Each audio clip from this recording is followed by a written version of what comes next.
নিষিদ্ধ ব্যাটারি চালিত রিকশা নিয়ে বিস্তারিত জানাতে চট্টগ্রাম সেন্টার থেকে যুক্ত হয়েছেন চট্টগ্রামের ব্যুরো চিফ মাসুদুল হক।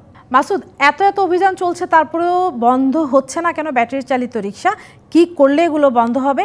আর সিন্ডিকেটের কথা বলা হচ্ছে, এই সিন্ডিকেট কিভাবে এত শক্তিশালী? ঈশ্বর, আপনাকে ধন্যবাদ জানাই। প্রথমে আপনারা জানেন দেশের দ্বিতীয় বৃহত্তম নগরী চট্টগ্রাম, এবং এই বদলগুলির চট্টগ্রামে কিন্তু একের পর এক দুর্ঘটনা ঘটছে এসব ব্যাটারি চালিত রিকশার কারণে। এবং আমরা দেখেছি গত কয়েক বছর ধরে বর্ষার সময় যে সমস্ত দুর্ঘটনা হয়েছে বা মানুষের মৃত্যুর ঘটনা হয়েছে, এর সাথে এই ধরনের রিকশাগুলো জড়িত। এবং সম্প্রতি চট্টগ্রামে গত কয়েকদিন ধরেই কিন্তু পুলিশ অভিযান শুরু করেছে এবং প্রায় কয়েক হাজার আপনার অটো রিকশা অর্থাৎ ব্যাটারি চালিত রিকশা পুলিশ আটক করেছে। এবং সেগুলো রাখলে কিন্তু এই মুহূর্তে কোনো জায়গা নেই, সেগুলো রাখা হয়েছে চট্টগ্রামের মনসুরাবাদ গোয়েন্দা কার্যালয়ে। সেখানে প্রায় 2 থেকে 3 হাজার রাখা হয়েছে, কিন্তু পুরো চট্টগ্রামে দাপিয়ে বেড়াচ্ছে প্রায় 60,000-এর অধিক ব্যাটারি চালিত রিকশা। এবং এই রিকশাগুলোর যে এক একটি রিকশা, এগুলো কিন্তু বিভিন্ন দেশের অর্থাৎ চীন থেকে বিভিন্ন দেশ থেকে পার্টস এনে স্থানীয় দোকানে এগুলো তৈরি করা হয়। এবং এখানে যারা রয়েছেন পুলিশের ঊর্ধ্বতন কর্মকর্তা থেকে শুরু করে অনেকে বলছেন আসলে এগুলো এভাবে আসলে বন্ধ হবে না। অর্থাৎ এটি পুরো দায়িত্ব হচ্ছে এখন এনবিআর এবং কাস্টমসের উপর। অর্থাৎ যে কেউ এই ধরনের পার্টস অর্থাৎ এইসব রিক্সাগুলোর পার্টস কিন্তু যে কেউ আমদানি করতে পারে, অর্থাৎ ইম্পোর্ট করতে পারে। এবং এনবিআর একটি কোড আছে এসআই ওডা।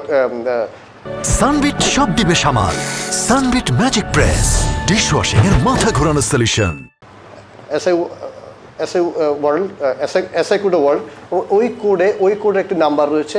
যদি এনবিআরের বা আপনার কাস্টমসের যারা কেউ যদি মনে করে আমরা এই পণ্যটি আমরা আমদানি করতে দিব না, সেই ক্ষেত্রে কেউ যদি আমদানি করতে যায় সে আমদানি করতে পারবে না।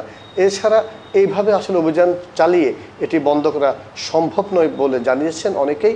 এবং এই মুহূর্তে যেটি হয়েছে, পুলিশ অভিযান চালাচ্ছে, এরপরে কিন্তু তাদের যে দৌরাত্ম্য সেটি থামানো যাচ্ছে না। নগরীর প্রতিটি জায়গায় পুলিশ অভিযান চালালো, তারা কিন্তু এখনো চলছে, অর্থাৎ প্রায় 60,000-এর অধিক। মাসুদ, একটা ব্যাপার, এই সিন্ডিকেটের তো আমরা আপনার প্রতিবেদনে যেটা দেখলাম, সিন্ডিকেটের অনেকগুলো স্টেক হোল্ডার আছে, এরা সবাই সুবিধাভোগী। এদেরকে কিভাবে থামানো সম্ভব?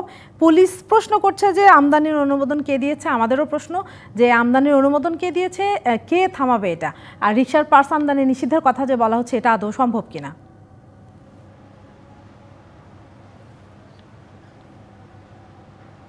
অবশ্যই এটি সম্ভব। আমি যদি বলেছিলাম যে এসআই কোড ওয়ার্ল্ড যে এনবিআরের যে একটি ওয়েবসাইট রয়েছে, সেখানে এই পার্টসের একটি নাম্বার রয়েছে। ওরা যদি মনে করেন যে এনবিআর বা কাস্টমসের আমরা এই নাম্বার অর্থাৎ এই অংশটি, এই গাড়ির অংশটি পার্টসটি আমরা আমদানি করতে দিব না, সেই ক্ষেত্রে সেটি বন্ধ হতে পারে। 2 নম্বর হচ্ছে আমরা যে বলেছি যে বড় একটা অংশ এখানে জড়িত গ্যারেজের মালিক, বিদ্যুৎ বিভাগের কর্মচারী ও বিভিন্ন রাজনৈতিক দলের নেতারা, এবং তারা মিলে এই ডেলি অর্থাৎ প্রতিটি আপনার রিক্সা থেকে প্রায় 170 থেকে 180 টাকা করে আপনার চাঁদ ওঠানো হয়, অর্থাৎ ব্যাটারির চার্জ দেওয়ার জন্য। সেই চাঁদার ভাগ অনেকে পায়, সেটি খোদ জানিয়েছেন যারা চালক রয়েছেন তারাও বলেছেন, এবং অটো রিক্সা বা হালকা মোটর যারা রয়েছেন শ্রমিক, তারাও একই কথা বলেছেন। অর্থাৎ এইখানে বিশাল একটি চাঁদাবাজি হচ্ছে, এর অংশ যাচ্ছে বিভিন্ন জনের কাছে। বন্ধ করার জন্য একটা সদিচ্ছা দরকার সবগুলো জায়গা থেকে। অসংখ্য ধন্যবাদ মাসুদুল হক।